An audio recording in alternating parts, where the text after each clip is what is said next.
दोस्तों आज हम एक ऐसे इन्वेस्टमेंट प्लान के बारे में बात करेंगे जिसमें हम एक साथ लमसम पैसा इन्वेस्ट करके छोड़ने वाले हैं। तो अगर आप 1 लाख रुपए का इन्वेस्टमेंट किसी म्यूचुअल फंड में करके छोड़ देते हैं और आज आपकी एज मान लीजिए 25 साल के आसपास है और आप अपने रिटायरमेंट के पॉइंट ऑफ व्यू से इस 1 लाख रुपए को इन्वेस्ट करके छोड़ना चाहते हैं, तो हम ये देखेंगे कि ये पर्टिकुलर म्यूचुअल फंड 60 साल की एज के आसपास यानी जब हम रिटायरमेंट के एज पर होंगे तो उस समय ये हमें कितना फंड प्रोवाइड कराकर दे सकता है। तो इसके लिए मैंने सुना है एसबीआई का SBI large and mid cap fund, जो कि एक शानदार म्यूचुअल फंड है। ओवरऑल इस फंड के जो रिटर्न्स हैं वो 18.22% के हैं। पिछले 5 साल के भी इसके रिटर्न 22.91% के हैं। पिछले 3 साल के इसके रिटर्न 19.12% के हैं। पिछले 1 साल में इसने 37.30% के रिटर्न दिए हैं और पिछले 6 महीने में इस फंड ने 12.28% के रिटर्न प्रोवाइड कराए हैं। अब ये फंड चुनने का एक बड़ा कारण ये है कि ये फंड काफ़ी पुराना है, 10-12 साल पुराना ये फंड है और उसके बावजूद भी इसने ओवरऑल जो अपने रिटर्न्स हैं उनको 18.22% के मेंटेन करके रखा है।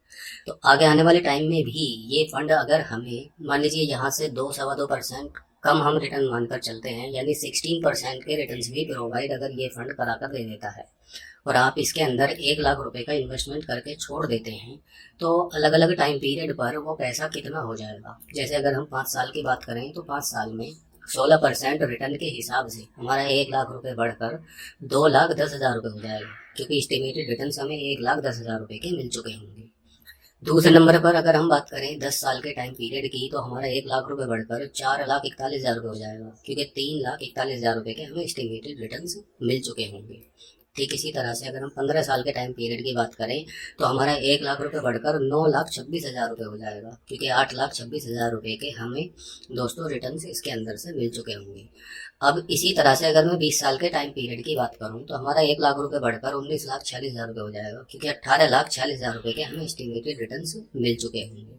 अब दोस्तों क्योंकि आपकी एज मान लीजिए 25 साल के आसपास है, तो रिटायरमेंट के लिए मान लीजिए 60 की एज के आसपास अभी आपके पास में 35 ईयर्स का टाइम है। तो अगर हम 30 ईयर्स के अकॉर्डिंग चेक करें कि हमारा 1 लाख रुपए बढ़कर कितना हो जाएगा, तो हमारा 1 लाख रुपए बढ़कर 16% के हिसाब से 30 साल में 85,84,000 रुपये हो जाएगा, क्योंकि 84,84,000 रुपये के हमें रिटर्न मिल चुके हैं। और अगर हम बात करें 35 साल के टाइम पीरियड की, तो हमारा 1 लाख रुपए बढ़कर 1,80,31,000 रुपये हो जाएगा, क्योंकि 1,79,31,000 रुपये के हमें रिटर्न मिल चुके होंगे।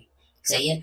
अब फाइनली अगर हम आज के टाइम की टैक्स की बात करें तो म्यूचुअल फंड में long term capital gain tax लगता है। तो इस फंड पर भी अगर आज के समय के हिसाब से 10-12% का जो रिटर्न होता है, अगर उतना ही मेंटेन रहता है, तो जो भी डिडक्शन होगा टैक्स के बाद में उसे काट कर फाइनली जो अमाउंट है वो हमारे अकाउंट में आ जाएगा। तो दोस्तों इन्वेस्टमेंट का व्यू अलग अलग होता है। अगर आप रिसेंटली किसी चीज़ के लिए इन्वेस्ट कर रहे हैं, मान लीजिए आपको कोई कार खरीदनी है 2-4 साल के बाद में, या आपको घर खरीदना है, या अपने बच्चों की पढ़ाई करनी है, तो उसके हिसाब से आपका जो व्यू है इन्वेस्टमेंट का वो अलग अलग हो सकता है। ये स्पेसिफिकली आज हमने रिटायरमेंट के हिसाब से चेक करके देखा है कि अगर हम 1 लाख रुपए का निवेश अपने लिए, अपने जब हम बुजुर्ग हो जाएंगे या बूढ़े हो जाएंगे उस टाइम की अगर हम बात करें, तो हमारा 1 लाख रुपए बढ़कर हमें कितना ज़्यादा मिल जाएगा। ठीक है। तो अब बात आती है कि हम इस फंड के अंदर किस तरह से इन्वेस्टमेंट कर सकते हैं। तो नीचे डिस्क्रिप्शन बॉक्स में लिंक है, आप उसके थ्रू भी कर सकते हैं। अदरवाइज आप किसी भी जो म्यूचुअल फंड की एप्स होती हैं जैसे ग्रो है, या अगर आपके पास में डीमैट अकाउंट है तो लगभग सभी डीमैट अकाउंट्स के अंदर आप म्यूचुअल फंड के अंदर इन्वेस्टमेंट कर सकते हैं। इस फंड के अंदर आप अगर चाहें तो एसआईपी भी कर सकते हैं मंथली बेसिस पर। और 1 लाख रुपए के इन्वेस्टमेंट की कोई डेडलाइन नहीं है। आप अगर चाहें तो 5,000 रुपये से लेकर जितना आपका बजट हो उतना पैसा आप इन्वेस्ट कर सकते हैं। इससे रिलेवेंट अगर आपका कोई क्वेश्चन है, क्वेरी है, तो आप कमेंट करके पूछ सकते हैं, मैं उसका जवाब आपको जरूर दूंगा। धन्यवाद।